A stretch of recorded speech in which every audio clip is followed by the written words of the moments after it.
There comes a moment in every man's life when the applause goes silent. When the pursuit of women feels hollow. And when even success begins to taste like ash. In that moment, something ancient stirs beneath all his achievements, a sadness with no face. A longing that logic cannot soothe. And in that silence, he meets the ghost of his first love. Not a woman in the world, but the mother buried deep in his unconscious. Carl Jung warned us of this moment. He called it the mother complex, an invisible inheritance. A psychological architecture so deep that, unless made conscious, it shapes a man's life as a constant reaction to a wound he doesn't even know he carries. This isn't about blaming your mother. It's about recognizing that the most dangerous prisons are not made of bars, but of internalized expectations, archaic archetypes, and the silent belief that love must be earned by becoming what she never asked for, but what you believed she needed. From the first breath, she was the world. Her smile became your approval. Her silence felt like punishment. She was your first mirror. And what you saw in her eyes, you took as the truth of your worth. But Jung taught us this. The archetype of the mother is not your actual mother. It is a symbol rooted deep in the collective unconscious, a blueprint of origin, nourishment, protection, but also of engulfment, regression, and psychological dependence, if left unintegrated. And that's the fracture. When your real mother cannot live up to that divine ideal, the child doesn't grieve, he adapts. He performs. He builds a version of himself to win her gaze. To survive, that version becomes the mask. And that mask becomes the man. But the boy never leaves. He stays inside, aching, compensating, chasing women not for intimacy, but for repair, not to love, but to resurrect the mother who lives in the wound. Jung said, "What is not made conscious will be lived as fate." So you repeat the pattern. You fall in love with women who mirror her coldness. You sabotage your success at the moment of feminine disapproval. Not because you're weak, but because some part of you still believes her gaze determines your worth. And here is the truth most men never face. You cannot become whole until you kill the illusion. Not in body, but in psyche. To individuate, to truly become your own man, you must step out of your mother's psychic orbit. Jung didn't mean destroy, he meant differentiate. See her not as goddess or villain, but as a human being, wounded, limited, shaped by her own shadow. Until you do that, you're not loving her, you're worshipping a myth or battling a ghost. And both will keep you broken. Ask yourself honestly, are you really choosing your life? Or are you still subconsciously proving your worth to a mother who stopped watching long ago? This is not self-help. This is soul surgery. Because every time you feel irrational guilt, every time you're paralyzed by rejection, every time you overfunction in love, it's not about her. It's about the little boy inside, still aching to be seen. You are not truly acting as a man. You are echoing the wounded child inside. The one who still hopes that if he behaves well enough, if he's kind and giving and quiet, then maybe, just maybe, he'll finally be chosen. But healing doesn't come from being chosen. It comes from choosing yourself. It comes from releasing the sacred expectation that the mother who gave you life is also capable of giving you your identity. She cannot. That is your responsibility now. A man who hasn't made peace with his inner mother doesn't date, he reenacts. He doesn't lead, he compensates. He doesn't love, he pleads for redemption wearing the mask of devotion. What haunts him isn't a person. It's a projection. Carl Jung taught us that the unconscious will project its unresolved contents onto the external world when those contents are not integrated within. And what is more magnetic, more alluring, to the unexamined man than the seductive and mysterious image of the feminine? So he seeks her, not as an equal, not as a partner, but as a mirror. A surrogate mother who might, finally, complete the story that was never allowed to end. And thus begins the great illusion. He calls it chemistry. But it's actually repetition. He says, she completes me, but it's really regression. It is the inner boy reaching again for the breast of emotional security that was once denied. Jung called this projection. When a man's inner feminine, shaped in large part by the first woman in his life, is cast onto the women he meets, he doesn't see them as they are. He sees her, the mother, the hope, the hunger, and it breaks him, because no woman can carry the weight of an unconscious child. She becomes overwhelmed, even crushed, by the weight of expectations he cannot name or even understand, expectations that she save him, soothe him, forgive him, complete him, but he never asks directly, Because the boy never asks. He simply waits. And when she cannot give him what even his own mother could not, he feels abandoned again, not by her, but by the wound she unintentionally touched. This is the cycle Jung warned us about, the fate of the man who never reclaims his projections. He turns every relationship into a ritual sacrifice, bleeding out his soul trying to recover something that cannot be retrieved, the perfect mother that never was. So the question becomes, how long will you let the past dictate your gaze? How long will you confuse love with salvation? As long as the mother archetype within you remains idealized or demonized, you are not seeing clearly. You are not seeing her. And you are certainly not seeing yourself.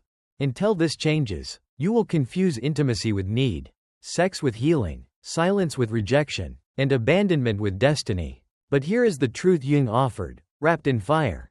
The feminine must be reclaimed, not repeated. And to do that, a man must descend into his own unconscious. He must confront the pain he buried, not to blame or punish his mother, but to retrieve his soul, to restore the missing pieces of his masculine wholeness. This descent is what Jung called individuation, not the pursuit of perfection, but the integration of shadow, the transformation of unconscious patterns into conscious choices. So what does that mean for you, brother? It means this: until you face the wound, you will keep asking the world to mother you, and the world will not. The world will break you, until you become your own protector. Until you father yourself. Until you withdraw that ancient loyalty to a pain that never served you. That process is not poetic, it is disorienting. The moment you stop seeking your mother in women, you will feel alone, not because you truly are, but because, for the first time, you are standing in the silence she once filled. And it is in that silence the real man begins to emerge. You think you're stuck because you're lazy. You believe you haven't succeeded due to a lack of discipline. But what if the truth is darker? What if you're not failing, you're being loyal? Carl Jung observed that the unconscious is not governed by logic but by myth. And one of its oldest myths whispers, if I grow beyond the suffering of those who raised me, I betray them. This unspoken pact isn't written, but it's deeply lived. It sounds like, if my mother struggled, who am I to thrive? If she was unloved, how dare I feel chosen? If she carried pain her entire life, what right do I have to feel free? This isn't reasoning. It's not conscious. It's emotional gravity, pulling you back to the psychic atmosphere of your childhood. To a room you outgrew physically but never left psychologically.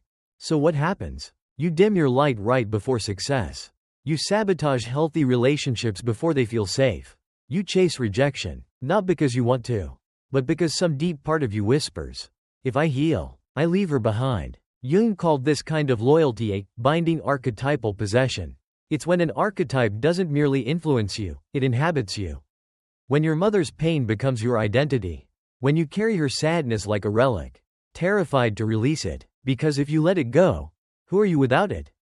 You become her echo, her shadow, her second chance, not consciously, not maliciously, but faithfully, as a son trying to fix something that was never his to repair. And here's the paradox that breaks most men. You cannot honor your mother by suffering with her. You can only honor her by evolving beyond her. That isn't betrayal, it's liberation. The purpose of a son is not to orbit endlessly around his mother's grief. It is to break the cycle while honoring the roots. To carry forward what she left unlived. To become the branch that stretches into new light. That is real maturity. That is the birth of the adult self, not as a reaction to pain, but as a conscious act of individuation. So if you keep sabotaging your own success, choosing smallness, shrinking around joy or power, ask yourself the question most men never dare to face. Who am I betraying by being happy? When the answer comes, and it will arrive like a whisper. And then you'll know exactly where the wound still lives. Here is your truth, and you must tattoo it into your soul. Her pain is not your destiny. She gave you life, but what you do with that life, that is your offering back to her. You are not here to repeat her story. You are here to complete it, not by carrying her suffering, but by transforming it into freedom. Not by remaining in orbit, but by stepping into your own sky. That is your task. That is your legacy. And that is how the cycle ends, with you. True healing doesn't come by denying your past, it comes by transcending it. One day, when you look into your own reflection, you should no longer see her sadness. You should see sovereignty, the calm, grounded authority of a man who has finally returned to himself. There's a kind of loneliness no one talks about. It's the loneliness that lives inside a man who has abandoned himself. He wakes up, performs, and smiles on cue, but beneath the surface, if you looked closely, you'd find a child curled in the corner of his psyche, unseen, unheard, and still waiting for the warmth that never came. Carl Jung once said that what remains unconscious does not disappear. It lives on as fate. And the fate of the unhealed man is perhaps the most tragic. He becomes the very presence he once needed but never received. Not toward others, but toward himself. He tells himself to toughen up when he really needs compassion. He pushes through exhaustion when he should rest. He mocks his own pain, laughs off his sadness, and punishes himself for emotions he would cradle in someone else. He becomes his own tyrant, his own absent nurturer, his own silent judge. This is the final frontier of the mother complex, emotional self-abandonment. It's not just about what she did or didn't do. It's about how you now treat yourself in the very language she used. It's about how her disapproval still lives on in your mind, only now, in your own voice. Jung called this the inner mother, an archetype that, when wounded, sits on the throne of your psyche.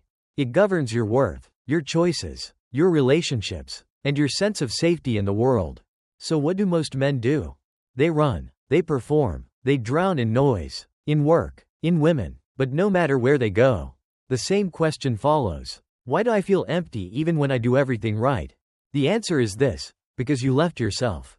You stopped checking in with your heart. You abandoned your joy, your softness, your intuition, all because you inherited a model of love that taught you your needs were too much.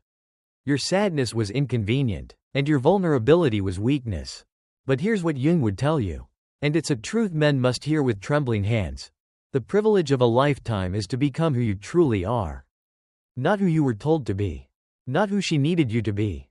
Not who you became to feel safe. But who you were before the adaptation. To return to that man, you don't need more toughness. You need more compassion, not pity, not indulgence, but a fierce, unwavering willingness to sit with your pain.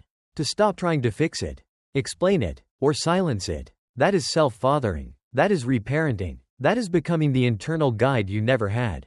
And it is not a soft path. It's brutal, because the moment you stop abandoning yourself, you face the grief you've been avoiding your entire life. But in that grief lives your redemption.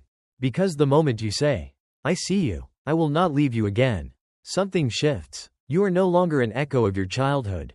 You are no longer begging love to find you. You are no longer trying to earn the approval of a ghost. You are finally coming home. Not to her, to you. You've spent your life trying not to become your father. But quietly, without realizing it, you became a prisoner to your mother.